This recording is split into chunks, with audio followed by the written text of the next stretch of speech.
welcome Sam Zellner to the Buzz. Sam is a fascinating guy. He is the founder of PQAI and the founder of InspireIP. Did I get that right, Sam? That's perfect, John. Gosh, you've got a few patents to your name. Been How through the many? process. How many total? About 200 patents. Yeah, 200 patents. That's incredible. So you're very knowledgeable and have been involved with that patenting process, which can be a nightmare, especially these days. Well, I was on the technical side to a large telecommunications corporation that did a lot of very good research and development, and I was lucky enough to be a part of that program. And along the way, we're working with new technology and ideas come up, and we want to capture them. Pretty amazing. So we mentioned PQAI. Tell us what Inspire IP is. Well, again, I've been through the innovation process many times. I actually, in my career, I also managed the patent portfolio for a large corporation. And in that process, I worked with hundreds of inventors. And I saw what happened and how it worked. And I just realized, wow, something could be done that's better here. I mean, everybody talks about a shortage of great ideas, but my belief is there is no shortage of great ideas. There are tons of great ideas. We have smart people all over, but the problem is the way we try and capture those ideas is flawed. And so what happens is John, you'll come up with a great idea, maybe working with somebody, and you'll say, yeah, I'll put it in next week. Well, you're a busy guy. Next week, gone. And we all know that.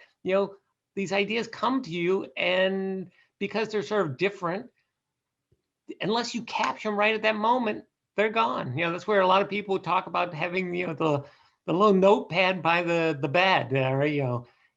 If you don't capture these, they're gone. And so InspireIP is about doing that and also making the whole process much more efficient. And we have a whole platform for that. So it provides a resource to help people who think they have the big idea. It provides a resource or a platform for corporations to help them manage the whole innovation capture process. So their employees feel better about their ideas and getting their ideas onto paper, so to speak, and allows the intellectual property group or the innovation group to completely manage those ideas from initial inception all the way through.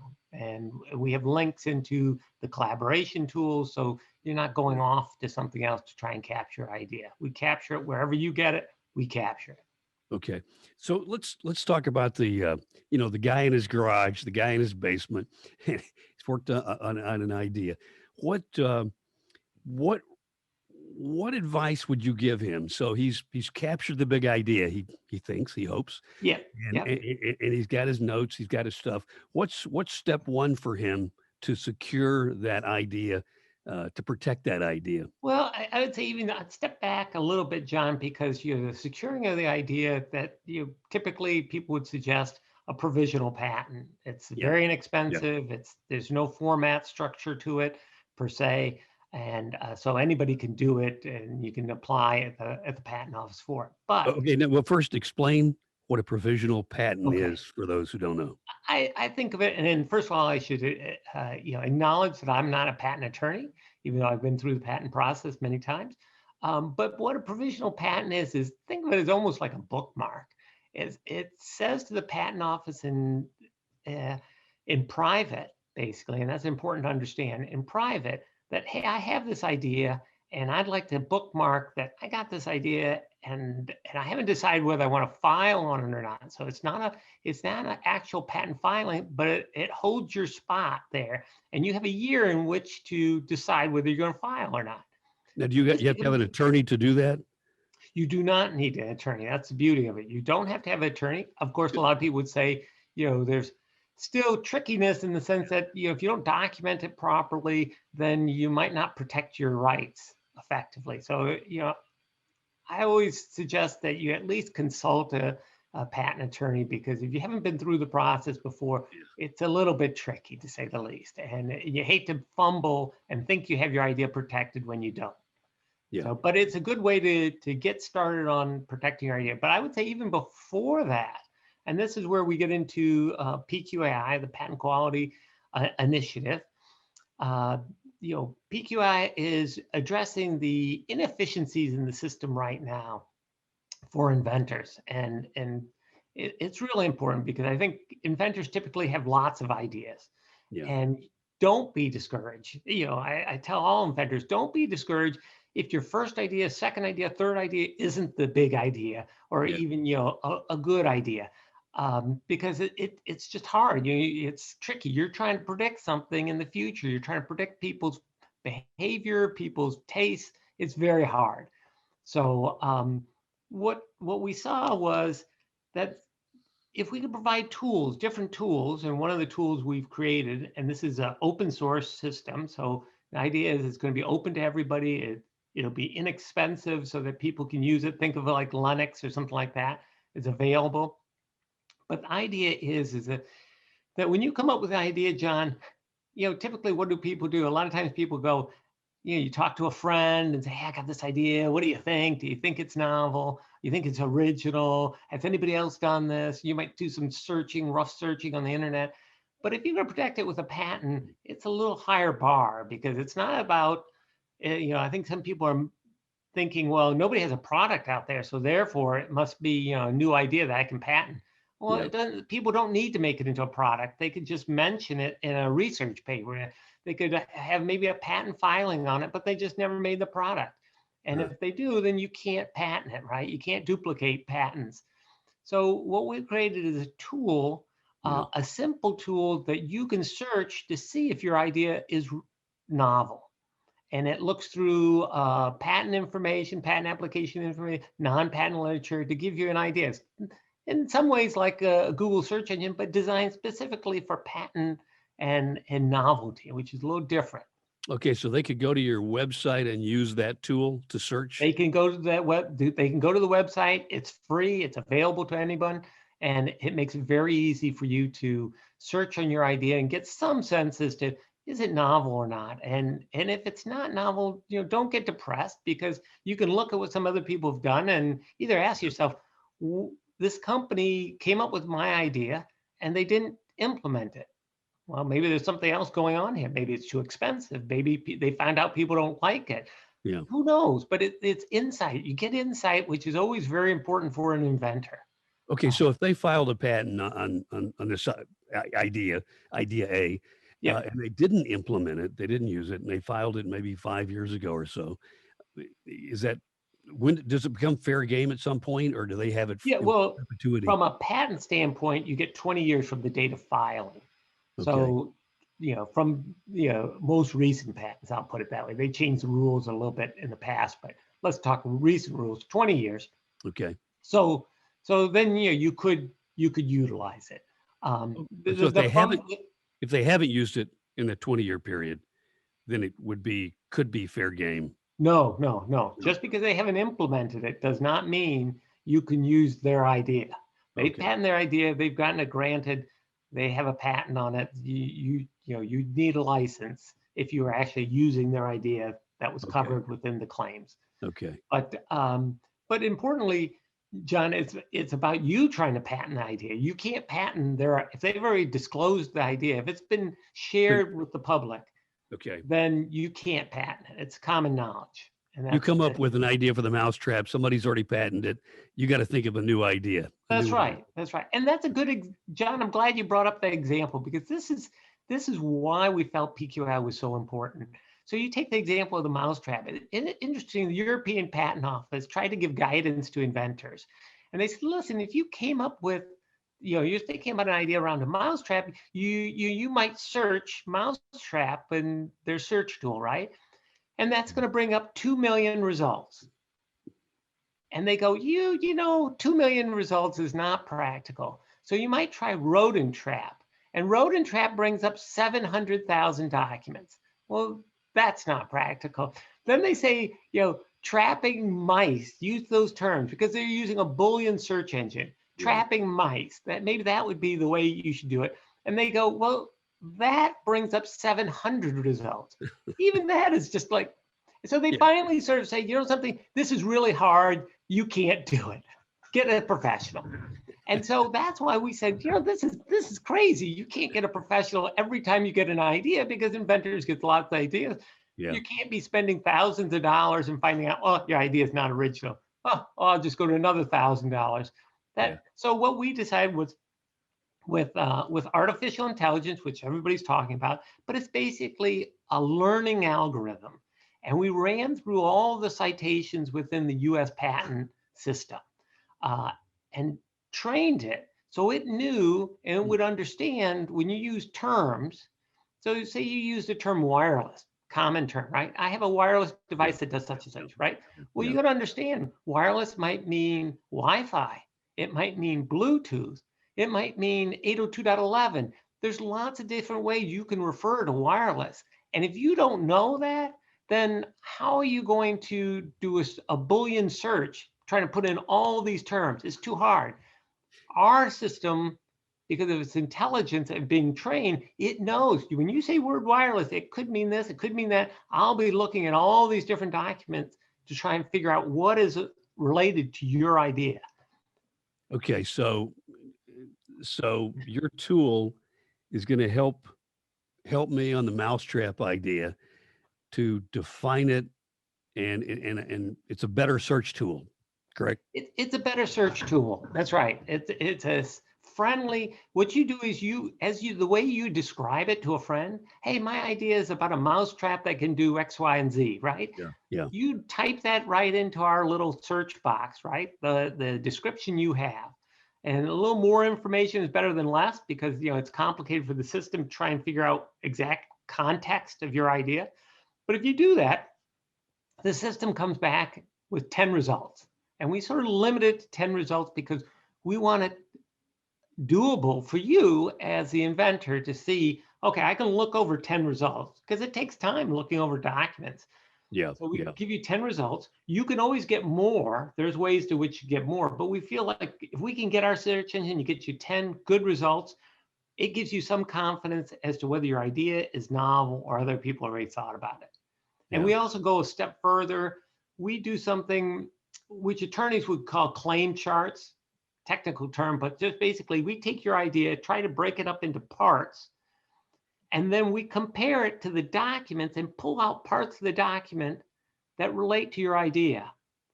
And so that way you can easily see, without even reading the document, you can see, is this my idea or not? And I'd be glad to show you an example, no, I'd love to see an example. This is really cool idea. So me as, a budding inventor sitting in my basement or in my garage, go to my computer and cut to the chase here without even using an attorney. I can do it, do my own search on you can do your own website. Search. That's right. And the important thing versus some of the other sites, we keep everything private. Nobody sees your search information or anything like that. It's stored on your computer, so you don't have to worry about, hey, is somebody looking at this? Is somebody trying to advertise with my idea and all that? Guess what? You do a search in our system, you're not going to see it in any of the other systems, because we don't share any information. It's on your computer in terms of the query piece and the information that way. Okay, well, our model is not to try and make money off of your information. You mentioned you could show me an example. Right. You have a way to do that through the screen share? Or? I can't. You got to give me rights. You didn't give me rights yet. Okay, let's see here. Share screen. Let's see. That should give it to you. Does it? Let me see now. It does. Great. Let me. I'm gonna. Hold on a second here. I gotta get it up. I'm gonna share. Okay. This window, and I will. Cool. I see it.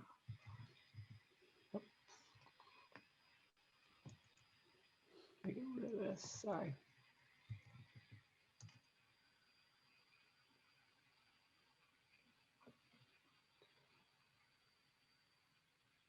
Okay, so the website is project.pq.ai.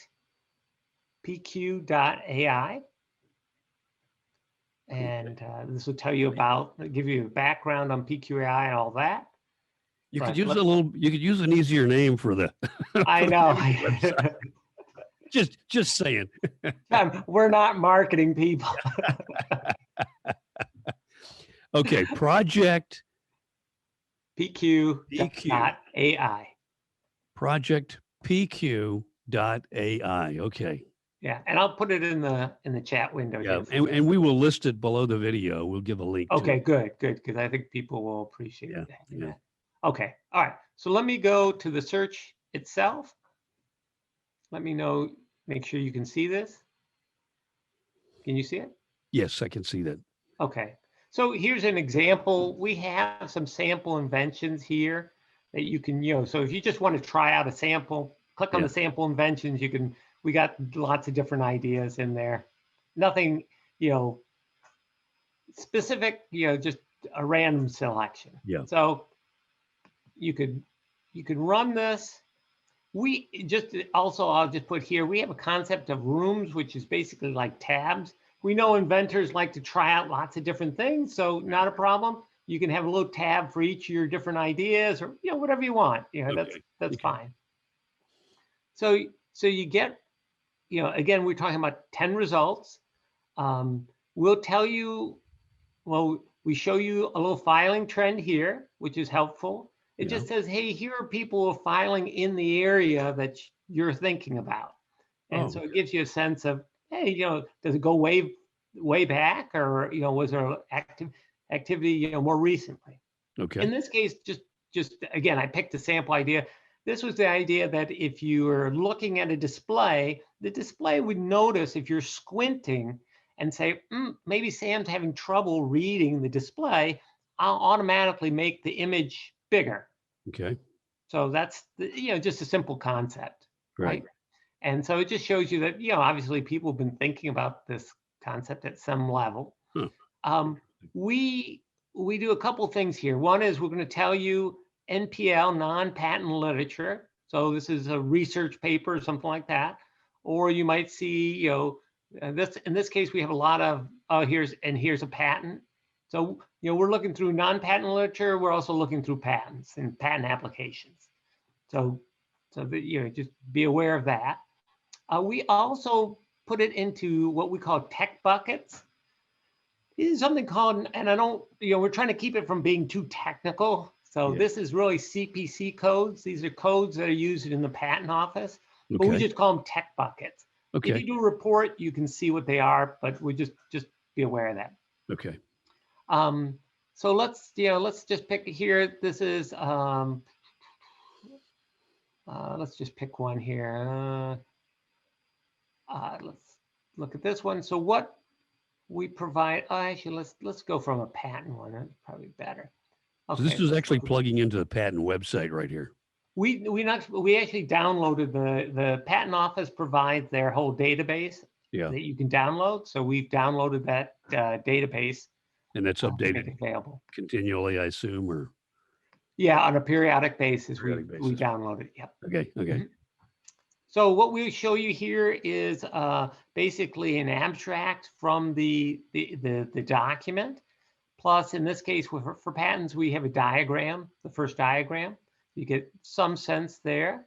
And they tell you, in this case, we can see the inventors, something about the inventors. It's Microsoft that was did this. And they filed this in 2013. So pretty far back. Yeah. And then what we do is, remember how we had our idea? This is our idea, right? The font size on display is increased if the user is found to be having difficulty reading. So that's, wow. We're not doing, to be clear, we're not doing a word search, right? Lots of people do word searches. That's what Boolean search engines do. We're doing the concept. We're looking at the whole thing and saying, what is the concept here? Trying to understand it. So then what we do, we've taken, because we're trying to make it as easy as possible for inventors, our software automatically goes through the document and pulls out sections that seem related to your idea. So you can quickly look and say, is this my idea? Let's see, image retrieval, identification system, facial components are identified in each face, found using text accompanying image, fewer facial components, okay. detecting each image, later time using facial detect. So, this sounds like it's close. I'm not completely sure that Yeah. one works, but here, this one sounds maybe a little more promising. We can go to this one and look. And again, the idea here is trying to make it very efficient for you to say, is my idea novel or not? And to what extent it is. Yeah. You probably, to get a real official, review, you like I said, you'd want a patent attorney to analyze it. Okay. But you see, squinting to read text to display. Woo, that sounds very close to our idea. Yeah. So facial detection. So they're using facial detection in this concept. This is now this looks like a patent application. Yeah, 2015, a patent application. So it just, Yeah. just trying to provide something very efficient. If you think it's very close to your idea, you could say find similar and do it that way. Okay. What we allow you to do then also, which I think is really very cool, is so I can select some of these to save. Let me select this one, this one. We'll go down maybe this one too. So you just say, hey, these are articles or documents that seem relevant to our idea. Okay. And I'd like to create a PQI report. This is a new thing we have. And now it shows you these documents and see if you make sure those are the documents you'd like to bring and include in your piece. Now, actually, I mixed in another survey here. So let me get rid of some of the toys in here. I was just playing with another one on toys. So let me just get rid of those. Yeah. Okay, this is ours. And we can do a report.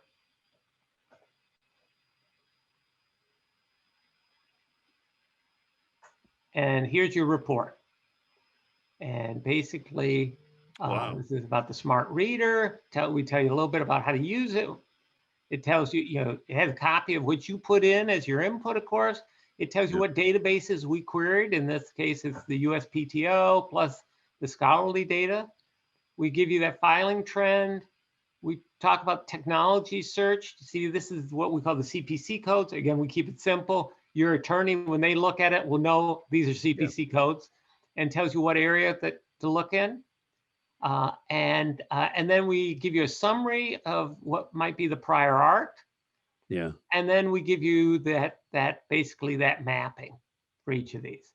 We believe this is really helpful for inventors because now you have a document. You can go to a patent attorney and say, I think my idea is novel. What do you think? Yeah.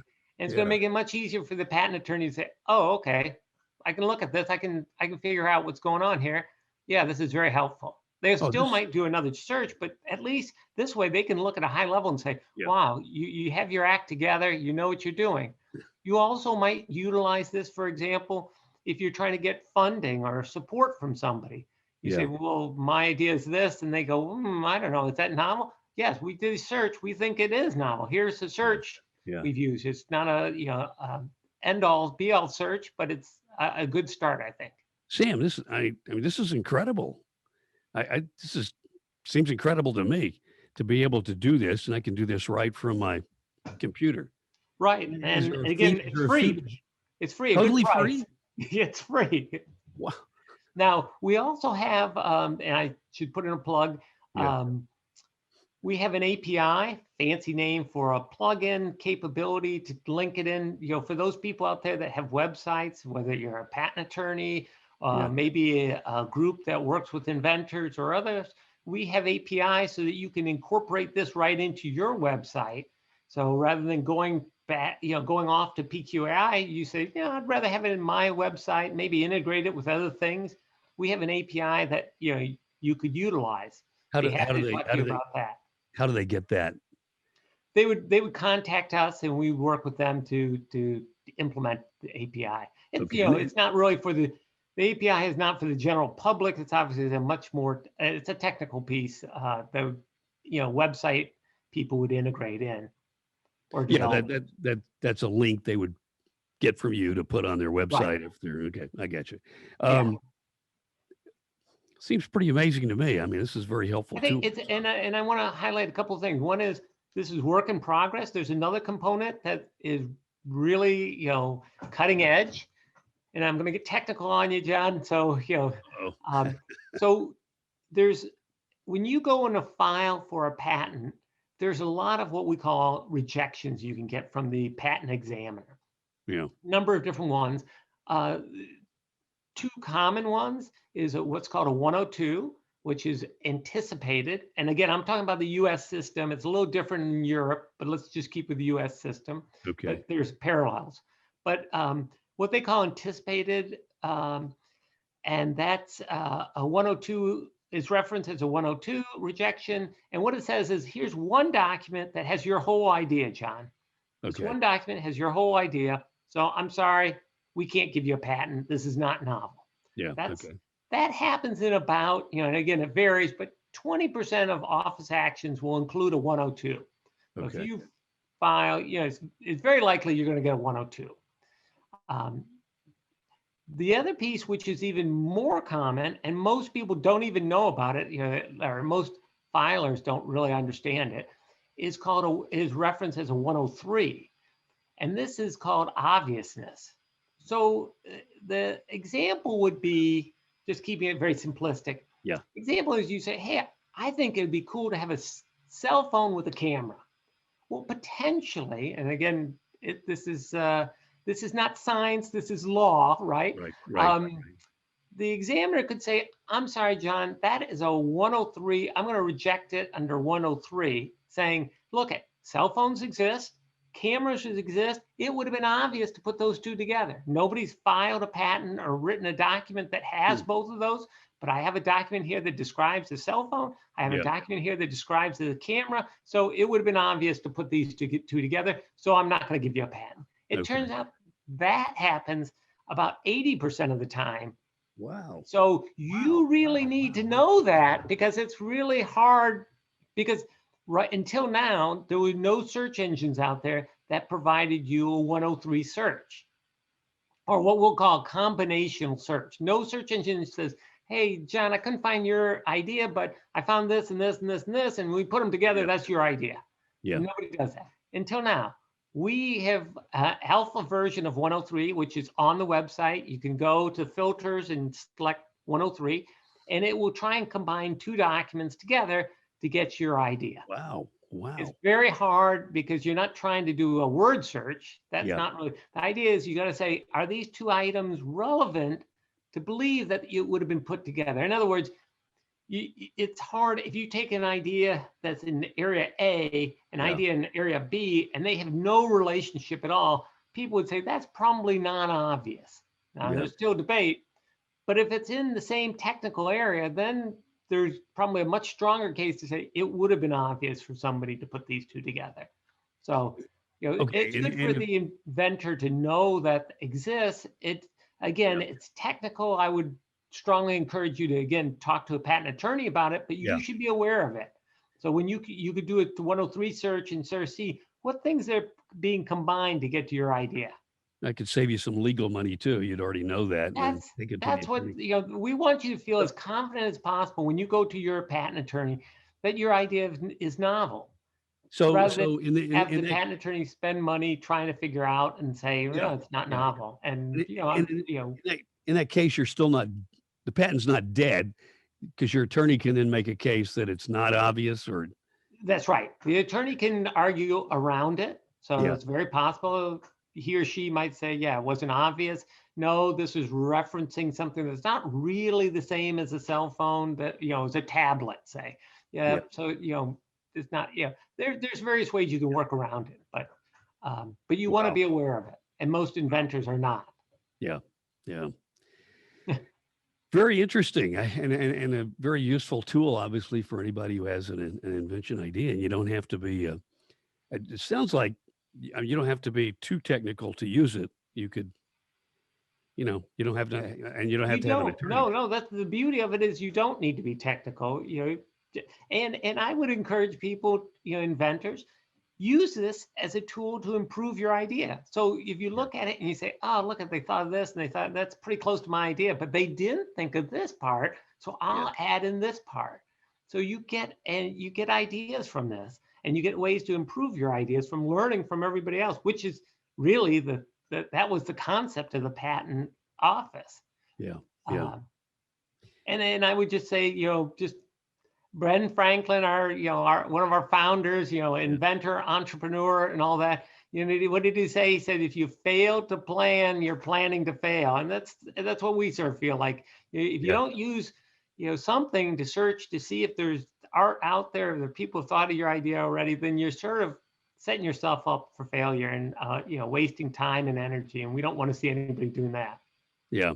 And brings to mind the ready, aim, fire. I'm usually fire, ready, aim, And we know, I'm the same way. I'm an inventor. I get so excited about my ideas, and you just want to go, go, go. And this doesn't take much time. You can do a quick check and find out and feel more confident when you want to go, go, go. Okay. Well, we're going to put the link in under the video. That'd be great. That'd be great. PQ.ai. Right. And again, we haven't gotten there yet, but we're planning to make it open source. So, that'll be coming very shortly. Okay. Probably my fault. I like to get things perfect, and you don't get things perfect. Yeah. But the idea here is that the community can contribute to the code. We can make it better and better and better. It'll be open and transparent, so everybody can see what's going on here. So there's no secrets in how we're doing what we're doing. It'll be open to everybody. And we're going to also have other components we expect to incorporate to have available in this portfolio of open source tools for innovation. Well, how do you monetize the thing, or how do you support the work? Well, I'm glad you brought that up. We had gotten some funding. We got a corporate sponsor to do some funding, but that's probably going to be drying up here. So we will be looking for help. Don't be surprised if there's a little donation button on our website soon. Okay. We're also working on other ways to get funding. Again, we're not trying to make a profit. We're just trying to keep something good for everybody in society going. But thank you for asking about that. Yeah, well, sounds like a very, very useful tool, and encourage people to try it out, the inventors to try it out. Seems like everybody's had one good idea at some point in their life. That's right. And they usually, what I hear is like, they don't want to tell anybody. They can't really, they sort of tell you, but they don't tell you. And it's like, geez. But, and then they feel regret, like, I never did anything with it and all that. Yeah. So hey, at least look it up and see if it's original or not. And again, no harm. If it's not original, you'll get another idea. Well, the main thing that stops people is you don't want to go spend thousands of dollars with the attorney. So this way, like you said, it gives you a head start. It gives you something to take to an attorney. Right. That's right. It gives you something, something, and it gives you some sense of confidence to say, okay, I'm not going to look foolish, because people have, everybody has pride, and you hate to look foolish when the person goes, oh, didn't you see that's existed for years? Yeah. Oh, I didn't know. Multiple patents on this idea. Right. Yeah, exactly. Hey, well, Sam, thank you very much. Anything else you want to cover? No, I just want to tell everybody out there, keep on inventing. We need inventors of all types. That's what drives our economy. That drives the world in improving things. So, we're looking at COVID and how everybody's been doing some great inventing there around COVID. And I just say there's lots of opportunity out there. So take advantage of it. And thank you, John, for this opportunity. Welcome. Thank you very much, Sam. Appreciate it. And we'll have those links again below the video. Perfect. Thanks, Sam. Thank you. Take care. Yeah, no, I appreciate that, John. That was great.